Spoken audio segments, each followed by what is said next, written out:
भी जो इंतखाबी निशान वापस लिया गया तहरीक इंसाफ से, वो आपके सामने है मामला, लेकिन अब तहरीक इंसाफ के जो कैंडिडेट हैं वो आज़ाद हैसियत से इंतखाबात में हिस्सा ले रहे हैं। तो अब ये सवाल उठाया जा रहा है कि शायद वो कामयाब होने के बाद भी तहरीक इंसाफ ज्वाइन नहीं कर सकेंगे।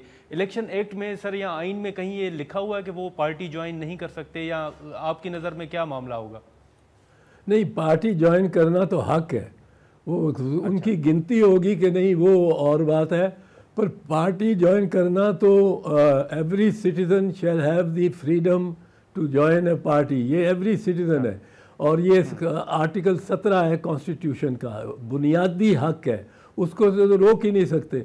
अगर पार्टी है, पार्टी तहरीक इंसाफ अभी है, मौजूद है, क्योंकि उसको तहलील नहीं किया जा सकता, वो भी आर्टिकल 17 के तहत तहलील हो सकती है। एक गवर्नमेंट रेफरेंस लाए और 2 ग्राउंड वो सिर्फ बनते हैं कि it is the party is acting in furtherance of the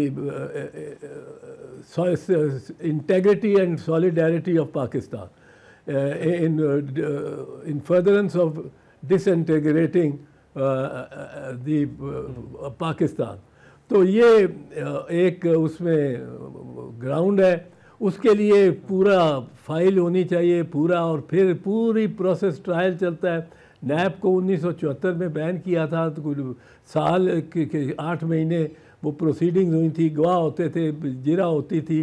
तो पार्टी को तहलील करने का तो बड़ा लंबा प्रोसेस है। तो पार्टी मौजूद है, उसके मेंबर बनना फंडामेंटल राइट है। बाकी इन्होंने ये किया है कि निशान ले लिया, ये सब पार्टीज़ के लिए एक ताज़ियाना इबरत है, सब जमातों के लिए। क्योंकि अगर ये निशान ले लेते हैं तो मुंतशर कर देते हैं उस पार्टी को, तहलील भी नहीं होती पर मुंतशर तो ज़रूर होती है, उसको इफ़ेक्टिव नहीं रहने देते। अगर इफ़ेक्टिव नहीं रहने देते तो they are doing indirectly what they can't do directly.